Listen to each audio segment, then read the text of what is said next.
You are sitting somewhere right now, maybe on a couch, in an office chair, or lying in bed holding your phone. You feel the weight of your body, the texture of the fabric, the temperature of the air. You look around and see walls, objects, maybe a window showing the world outside. Everything seems incredibly solid, real, indisputable. But what if I told you that the solidity of that chair is a mathematical illusion? What if the light coming through the window is just pixel rendering in ultra-high resolution? And what if your consciousness, that voice in your head reading these words right now, is just a complex script running in an infinite loop inside a supercomputer the size of a galaxy? This idea, known as the simulation hypothesis, has moved beyond being just a sci-fi movie plot or a late-night bar philosophical trip to become a serious discussion. Among physicists, cosmologists, and especially programmers. And it is exactly through the lens of programming that reality begins to show its flaws, its glitches.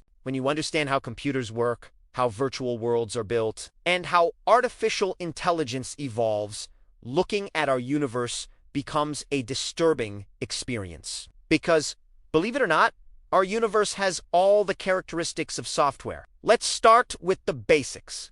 The resolution of reality. In any video game, from Mario Brothers to the most modern open-world RPG, there is a limit to detail. If you zoom in enough on an image, you eventually find the pixel, the smallest unit of visual information. In our universe, we call this the Planck length. Quantum physics tells us that space and time are not continuous, like a flow of water.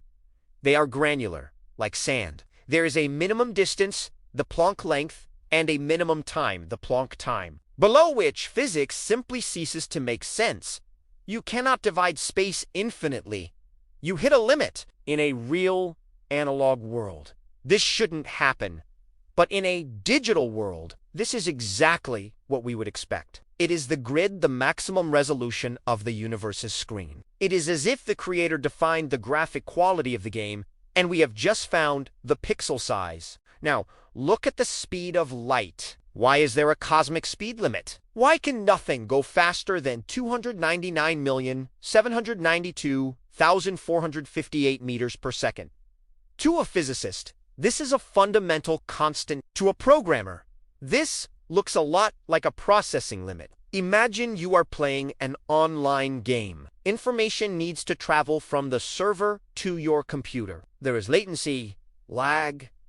The speed of light might simply be the maximum rendering speed of our universe. If you try to go faster than that, the processor can't load the environment in time. The system crashes. The universe prevents us from traveling faster than light, perhaps, to hide the fact that if we reach the edge of the map too quickly, we would see the unrendered void outside. And what about resource optimization? In modern games, we use a technique called foveated rendering, or ambient occlusion. Basically, the computer only spends energy drawing what the player is looking at. What is behind your back doesn't graphically exist until you turn around. Quantum mechanics has a frighteningly similar phenomenon called wave function collapse. In the double-slit experiment, subatomic particles like electrons or photons behave like waves of possibility when no one is looking.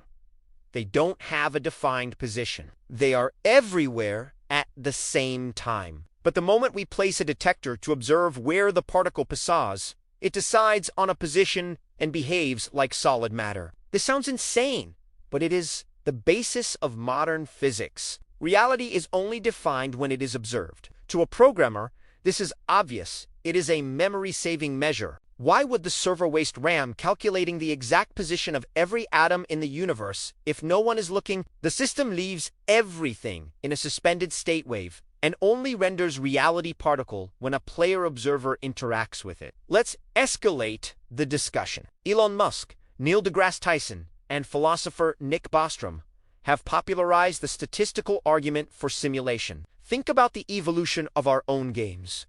40 years ago, we had Pong, 2 rectangles and a square. Today, we have photorealistic simulations with millions of simultaneous players. If we assume that our computing capacity will continue to evolve, even at a slower pace, at some point in the future, we will be able to create simulations indistinguishable from reality, inhabited by conscious artificial intelligences. If this is possible, it is likely that an advanced civilization, our descendants, perhaps runs not just one, but billions of these simulations, maybe to study history, sociology, or just for entertainment. If there are billions of simulated universes and only one original base universe, what is the statistical probability that we are in the original one? It is 1 in billions. Statistically, it is almost certain that we are the Sims. But I have feelings. I feel pain, you say. Does that prove you are real? Not necessarily. If we can simulate a human brain neuron by neuron, the electrical and chemical interactions that produce pain and love would be replicated. Pain is just a system alert signal. Damage detected in avatar hardware. Love is an algorithm for reproduction and group protection. Consciousness might be a byproduct of code complexity. At some point, the AI becomes so complex that it starts asking questions about its own existence. Maybe that is exactly what we are doing right now. And there are the Easter eggs, the codes inside jokes. Look at mathematics. Why does the universe follow such precise mathematical rules? Why does the Fibonacci sequence appear in snail shells, galaxy shapes, and plant growth? Why is the number pi everywhere? It seems the universe was written in a logical language. If the world were chaotic and random, math wouldn't work so well. The fact that we can describe gravity, electromagnetism, and thermodynamics with elegant equations suggests there is underlying code governing everything. Galileo said, "Mathematics is the alphabet with which God wrote the universe." A programmer would say, "Mathematics is the engine's source code." But the most interesting, and perhaps scariest part, is thinking about the purpose. If we are a simulation, who is running it, and why? Are we a scientific experiment to see how long a civilization lasts before destroying itself? If so, the clock is ticking. Are we an entertainment game for higher dimensional beings who are bored? Or are we an ancestor simulation created by humans from the year 5000 to understand how their great-grandparents lived at the dawn of the technological era? This would explain why we live in such a crucial moment in history, where everything changes so fast. It is the most interesting chapter of the book. And what happens if we discover the truth? If a video game character realizes they are in a game, do they try to contact the player? Do they try to hack the system? There are scientists today looking for digital signatures in cosmic background radiation, trying to find the creator's watermark.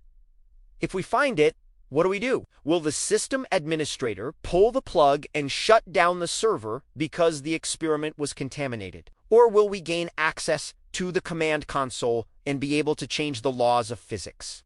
Cure diseases with a debug command, or fly like in the Matrix? Of course, there is the possibility that all of this is just our human mind trying to find patterns where none exist. We created computers, so we use the computer metaphor to explain the universe, just as we used to use the mechanical clock metaphor. Maybe reality is much stranger and more complex than simple software. But the next time you have déjà vu and feel like you've lived that moment before, consider the possibility that it was just lag in the server, the system reloading a previous save state. When you lose your car keys and they appear in a place you had already checked, maybe it was an object rendering bug. And when you look up at the starry sky at night, remember that you might just be looking at a very beautiful screensaver designed so you don't feel claustrophobic inside the box. A programmer's view of reality is skeptical, analytical, but also full of wonder. Because if this is a simulation, it is incredibly well-written code. The physics are consistent, the graphics are great, and the gameplay, although difficult and sometimes unfair, is addictive. If we are code that learned to look at itself and marvel. And maybe, in the end, it doesn't matter if we are made of atoms or bits. What matters is what we do with the processing time we have been given.